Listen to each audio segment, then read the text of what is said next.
following is a production of the Department of Broadcasting and Journalism at Western Illinois University.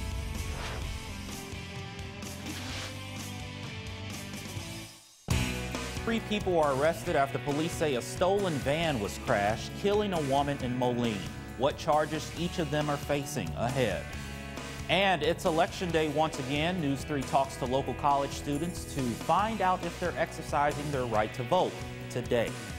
Plus, an Illinois state trooper killed in the line of duty has close ties to Western Illinois University. How the university is remembering Trooper Gerald Ellis ahead. Live from Salee Hall in high definition. News 3 starts now. Today is Municipal Election Day all over the country, meaning many seats in local government are up for grabs. Good afternoon. Welcome to Live at 4. I'm Devin Brooks. Here in Macomb, community members are voting for mayor and city clerk, among other different positions, but we talked to many students at WIU who are not getting involved. News 3 talked to several students to find out what they think the town needs to do to improve the student participation at the polls. Maybe set up like a table or something around the union and places that students are hanging around and stuff, and letting us know how it impacts us more as students. I sometimes go and read on that as well, and flyers as well. A lot of the flyers catch my attention through like the billboards and stuff. Current Mayor Mike Inman is running for re-election. However, he is facing write-in opponent Kristen Diane Pollock.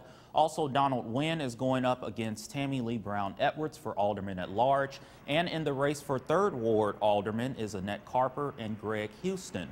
Polls close tonight at 7. WIU is remembering law enforcement grad State Trooper Gerald Ellis. The Illinois State Trooper was killed Saturday after being struck by a wrong-way driver near Green Oaks. Western Illinois University and President Jack Thomas posted on Facebook about Ellis earlier today. A local restaurant also remembered the trooper, who was a former employee. Ellis is the second ISP trooper to be killed in a week. Trooper Brooke Jones-Story was killed last Thursday near Freeport. And because of those recent deaths, the Illinois State Police are asking drivers to follow Scott's law, meaning to move over when you see flashing lights while driving. Rachel Doles reports. There have now been 16 different incidents of drivers crashing into state police cars with emergency lights on. We are experiencing an alarming trend. You can see here, 2015 saw the highest number of crashes in recent history when 27 squad cars were hit. After that, the number drops drastically until this year, when in just 3 months, 16 cars have been hit and 2 troopers have died. That is more than 1 crash per week. It truly hurts whenever you hear of a law enforcement family member or a first responder family member that has been struck and killed in the line of duty because of a senseless choice. Police aren't exactly sure what's behind the spike, but there are a few common factors in a handful of the crashes. These include driving under the influence and driving too fast for road conditions. With it being such a broad base, we're focusing more on the aspect of drivers making good choices because that truly addresses all of the issues. Under Scott's law, Illinois drivers have to move over if there's a car with flashing lights on. If you can't get over, you have to slow down. When you're passing these vehicles that are roadside, think of it as your family. Would you take steps to go ahead and move over or slow down? A warning drivers need to be taken very seriously as we enter into construction season. One of the main things that we can recommend is that people put the phone down and really focus on the task at hand, which is driving. April is Distracted Driving Awareness Month, and locally, Macomb police say they'll be cracking down on drivers texting or using their cell phones. And following up on the story we covered Thursday, changes have been filed after 1 person was killed in a car crash involving a stolen vehicle in Moline. Police say Armand Cannon has been charged with reckless homicide and aggravated reckless driving. Alexander Garrels has been charged with unlawful possession of a weapon by a felon, and Amy Taylor, along with the other suspects, has been charged with possession of a stolen vehicle. An officer says they witnessed the vehicle collide with a Ford Escape on Wednesday. 51-year-old Tammy Wade Luce was killed in the crash. In news around the area, Galesburg police are investigating a theft at a local Farm King. Last Friday at 4:30 a.m., police found numerous guns had been stolen from the business. Police say the burglars entered through the back of the store and took the guns from a glass case. Anyone with information can contact the Galesburg Police Department or the Galesburg Crime Stoppers at the number on your screen. You can also send tips via text message at that number on your screen. The Illinois Sheriff's Association is warning all Illinois residents about potential scams. They warn that there are fraudulent phone calls where solicitors use the names and phone numbers of the Sheriff's Association. The Sheriff's Association says that they never contact people by phone. Instead, they use a direct mail campaign that is endorsed by the individual sheriff's offices. They say that if you believe that a deal is too good to be true, just hang up. Well, Macomb City Council has given the green light to a new memorial in honor of veterans in Chandler Park. The approval will allow the Macomb Flags of Love and Memorial Bricks Committee to place thousands of bricks along the south side of Chandler Park near the fountain. The bricks will be engraved with the names of veterans who are recognized in Macomb. Organizers say they ran out of room for more flags in the park, so this is a permanent way to honor veterans all year long. We tried to accommodate them any way we could, so we figured that if we had bricks, these bricks would be permanently displayed year-round. Committee members say the traditional Flags of Love event will still be held as usual in Macomb. Each brick will cost $100 for a veteran and $200 for a sponsor, but there will be no charge for veterans who already have a flag in their name. Organizers hope to have the new memorial complete before Veterans Day. The Illinois Environmental Protection Agency has scheduled household hazardous waste collection days. These collections will allow you to dispose items that could negatively impact the environment or dispose of improperly. As of now, 10 collection sites have been confirmed and 4 others are being finalized. The next closest collection day for us is on April 13th at the Western Illinois Fairgrounds in Pike County. There will also be a collection that day at the Brookfield Zoo in Cook County. The EPA encourages you to bring household items such as oil, base, paints and thinners, weed killer, motor oil, outdated medication, and high-intensity lights. The EPA also has items that they ask you not to bring to the collection sites. Those items include latex paint, explosives, smoke detectors, and waste from businesses. A complete list of approved and unapproved items can be found on the EPA's website. April is Minority Health Month, and WIU is putting on free events to keep the community aware of personal health. The month-long initiative kicked off today with a health fair and will continue until April 30th.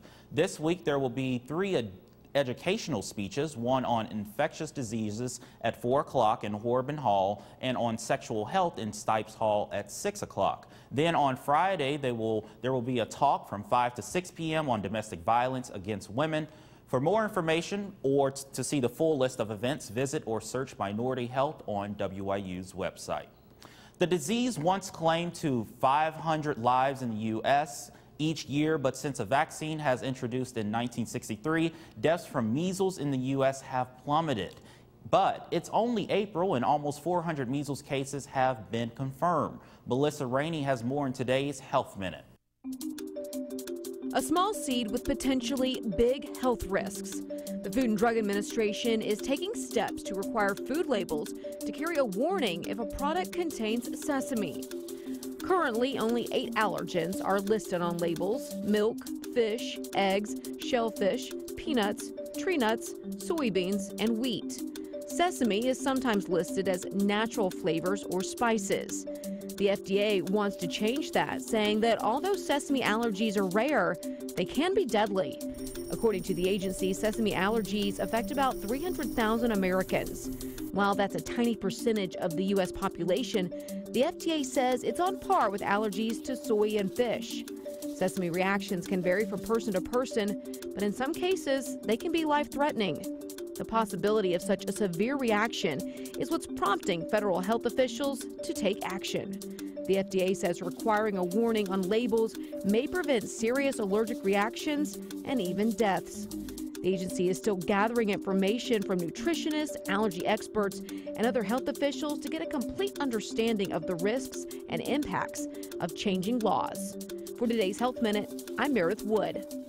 A new bill has been signed by Governor J.B. Pritzker to adjust the judicial parole system for youth. This bill will give consideration to those who committed the crime they're accused of before the age of 20 to be granted parole halfway through their sentence. Consideration will be based on input given to the prisoner review board that's provided by the victims, witnesses, and anyone else with connection to the case. For less serious crimes, parole will be considered after 10 years. For higher offenses, parole will be considered after 20 years. Well, coming up next on News 3 Live at 4, Conor McGregor is under investigation for sexual assault in Ireland. Hear what the MMA club at WIU thinks about it. Coming up next. National Broadcasting Society helps the future of broadcasting get the tools needed to succeed in an ever-growing media world. At Western Illinois University, the professional connections students bring to our chapter of NBS have opened doors to networking possibilities that students otherwise wouldn't have. The opportunities we are given as students at WIU allow us to make connections today for success tomorrow. They gave me Vicodin after my knee surgery. They kept prescribing it, so I kept taking it. I didn't know it would be this addictive. I didn't know how far I'd go to get more.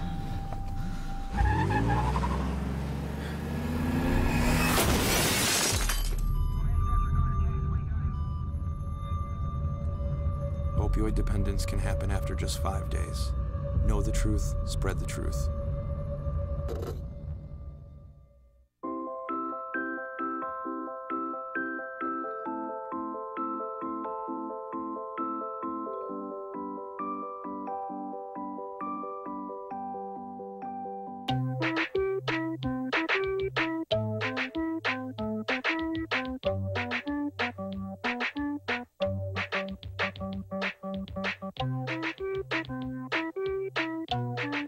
Start a story. Adopt at theshelterpetproject.org. I chose Western Illinois University because I could get involved right away. You're going to gain experience. I'm going to be able to just become successful right out the gate. I'll be a news reporter and eventually become a news anchor one day. I've always felt that as a strong speaker, I could be a voice for the voiceless, but as long as I continue to believe in myself, work hard, and show that I want to put my best foot forward, I think that anything is possible. Live from Salee Hall in high definition. Live at 4 continues. Welcome back. We want to quickly apologize for airing the wrong Health Minute package just a little bit ago. We'll have the package, which is the story on the measles cases, on our website, news3wiu.com, right after our show. Well, on March 26, mixed martial arts fighter Conor McGregor announced his retirement from the sport. Hours later, people found out he's also under investigation on suspicion of sexual assault stemming from an incident in Ireland. Although the Ultimate Fighting Championship star has not been charged with a crime, the MMA club at WIU shared what they think about his situation. But for sexual assault, he's a pretty popular and wealthy individual, and especially with a crime like sexual assault, that shouldn't be taken lightly, and he needs to conduct himself in a more professional way. So that's not cool. That's not a good way to represent the sport, represent your who you are as an individual. A lot of people look up to him, so it's not acceptable for him. Conor McGregor is known for facing Floyd Mayweather Jr. in 2017, a fight that he lost. Well, Western Illinois University has more than 250 student organizations, so there's an outlet for just about anything a student likes to do. News 3's Kaylee Lambert spent time with one club whose members have a love for the outdoors. And pull. The Outdoorsmen's Club is one of the 19 sports clubs at Western Illinois University. The Outdoorsmen's Club does all things conservation. This includes a bass fishing team that competes at a collegiate level and a trap shooting team that goes against other schools. During the week, you can find the club out on Argyle Lake where the trap shooting takes place. Vice President Brandon Briscoe decided to join the club because it allows him to get an edge before the hunting season starts. I enjoy trap shooting because it's a good way to practice your hunting skills and improve your hobby. Trap shooting is huge for the club. Other club members found themselves joining the club because they lacked experience handling a firearm. Most of the members on the team are experienced with handling a firearm and encourage people with less experience to join. Trap shooting is also a great segue for people who are interested in hunting. The reason I got interested in trap shooting was actually because I want to do some waterfowl and dove hunting coming here pretty soon, and then also some turkey hunts, although they don't fly, but it's still practice handling a shotgun and getting used to the fundamentals of firing a firearm in different scenarios. If you are a student and interested in joining this club, they meet at the Donald S. Spencer Student Recreation Center every Thursday from 6 to 7 p.m. For News 3, I'm Kaylee Lambert. An annual event is making its way back to the WIU campus. The 10th annual Donna Phillips 5K Run and Dog Walk is Saturday, April 13th. Proceeds from the event go to the Donna Phillips Scholarship for Kinesiology students. You have until this Friday to register. Registration fees can be seen on your screen. The event starts at 9:30 a.m. with the 5K run. At 9:35, the dog run begins. Following that, at 9:40 a.m., the dog walk begins. One local school in Macomb is hosting their first ever race later this month. This event is part of a nationwide organization known as Adopt a Classroom program. Lincoln Elementary School will host their first annual color run on Saturday, April 27th at 9 a.m. Pre-registration ends this Friday on April 5th. You can still register afterwards until the day of the event. The coordinator for this event is hosted by Amy Morse, who is a second grade teacher at Lincoln. All right, well, coming up next on the show, is April going to fulfill its promise of rain? Storm Team 3's Jared Streeter has the weather coming up.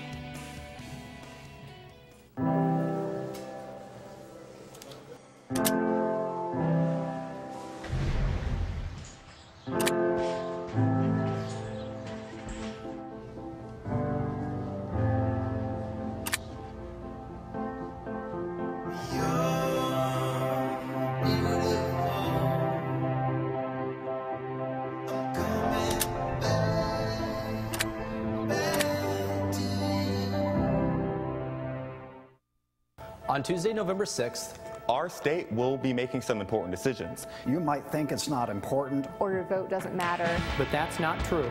If you don't know how or where to register, visit vote.gov. Make your voice heard. Create your success at Western Illinois University. Automatic scholarships and affordable education and more are all yours at Western Illinois University. Apply today at wiu.edu.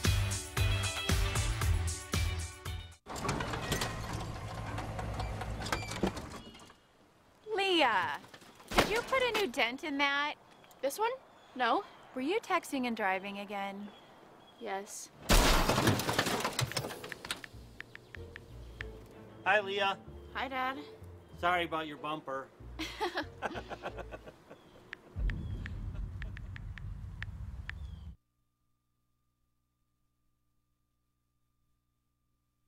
I want to be able to stand in front of a camera and tell people the story of what the weather's going to be like that day, or be able to tell people, hey, there's something coming your way, you need to take cover, you need to watch out. And being able to stand in front of a camera and tell not only people who are directly involved but their family members as well, like, this is what's going on.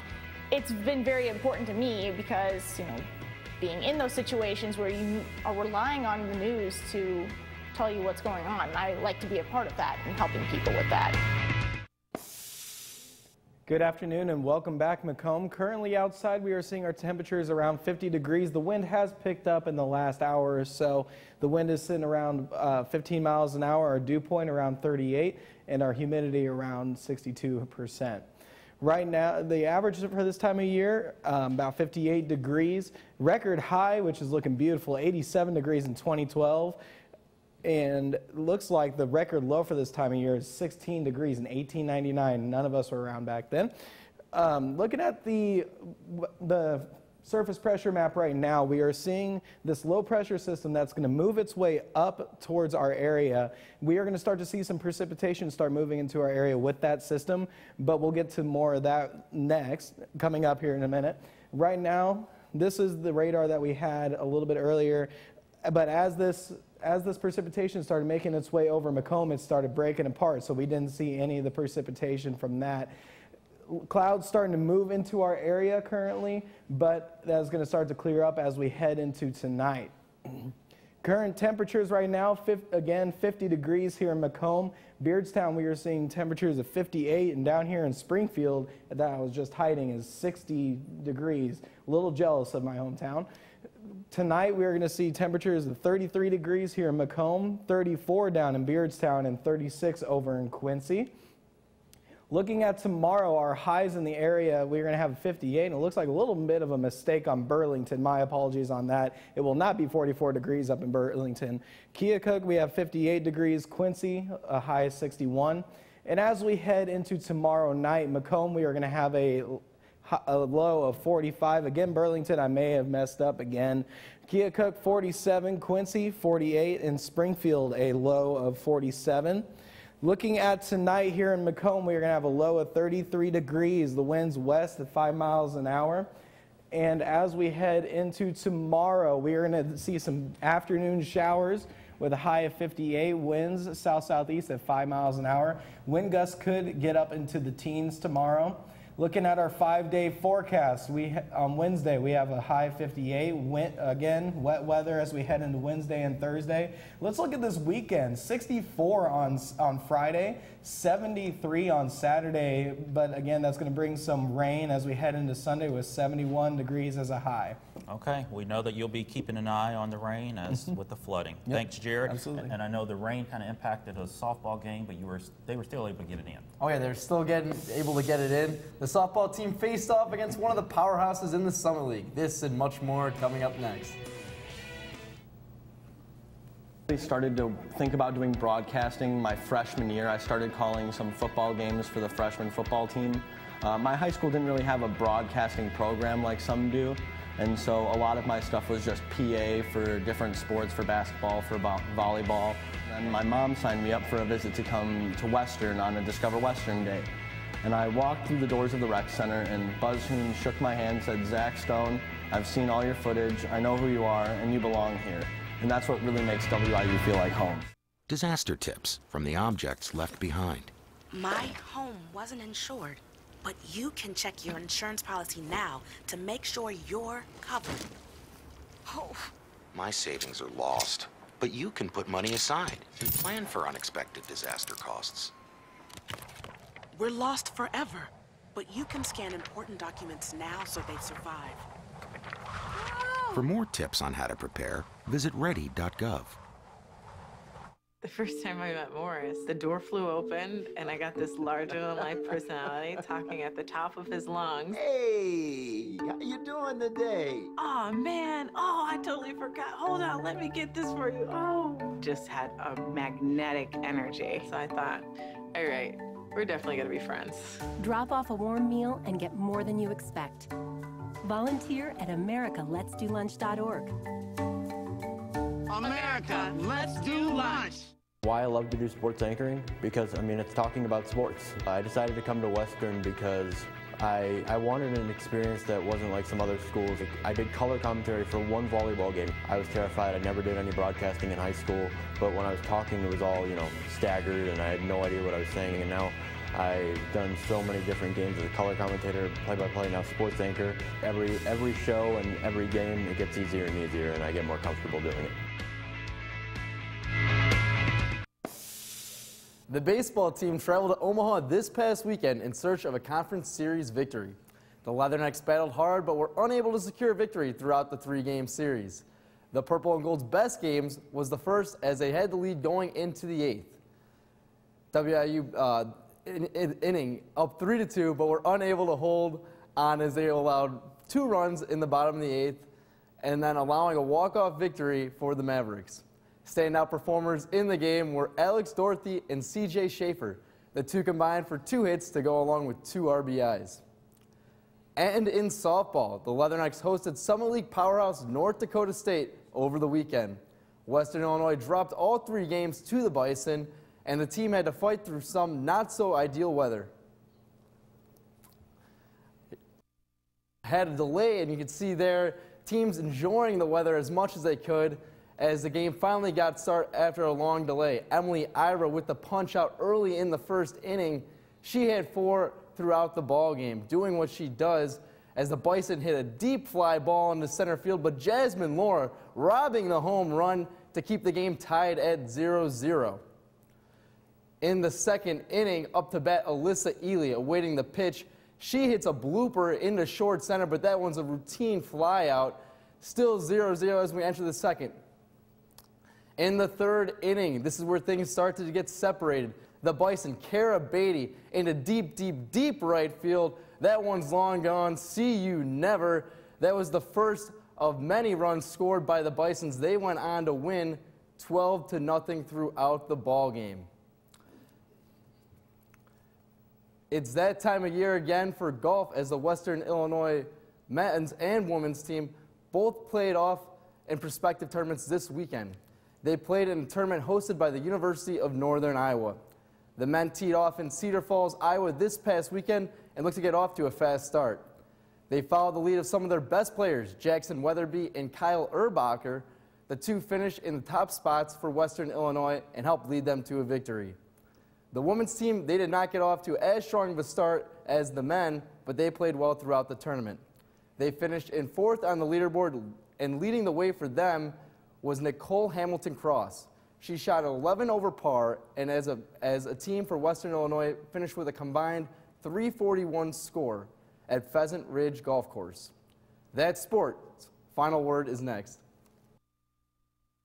I learned broadcasting for 3 years in high school, so towards my senior year, I was pretty much invested in wanting to pursue a career. And I do enjoy it now, but I'm searching for a way to make sure that it's something that I want to pursue after college.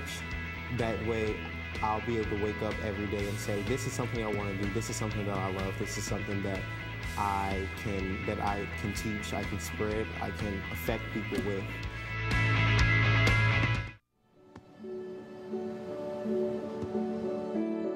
I don't remember how it started. Our back and forth. It always came back. Dad! You probably don't remember what you told me. That was perfect. But I heard every word.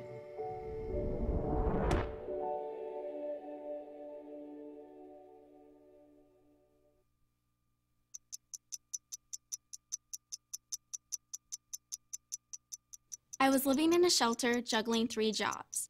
I had to be resilient. That's something that you can't teach.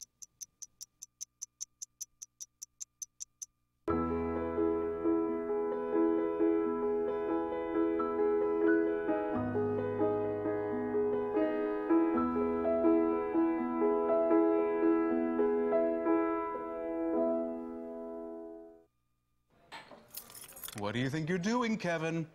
Was just gonna drive home. There are several warning signs present that you shouldn't be driving. Like hearing voices? Like your text-to-emoji ratio? Oh man, the selfies. Selfie nailed it. We all have warning signs that let us know that we're probably not okay to drive. Mine is pretending to be your subconscious. Craig, come on man, let's put a ride home.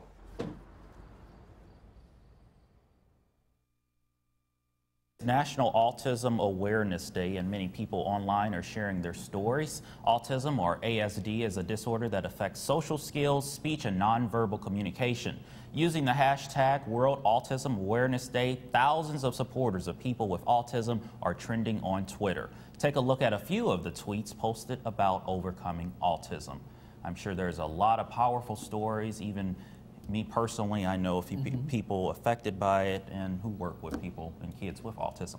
All right, well, switching gears, you're forecasting rain. Yep, we are looking at rain again coming up into tomorrow, Wednesday. Again, high 58, low 45 Thursday. We're going to see the rain continue, unfortunately, throughout Thursday, so we can't really enjoy those temperatures of 55. Friday is going to be Friday and Saturday have a little bit of a break with the high in 64, and then the high is 73 on Saturday. But unfortunately, it's going to be ruined by that rain again on Sunday. So. Yeah, but it'll be good to have the break on that weekend. Oh, yeah, Friday, absolutely. All right, well, that's all for us today, but we are online all the time. Stay up to date with us, news3wyu.com. Like us on Facebook and follow us on Twitter. Just search our handle, News3WIU. You can also search for us on YouTube and subscribe. Thank you for joining us this evening. From all of us at News 3, have a good night, Nicole.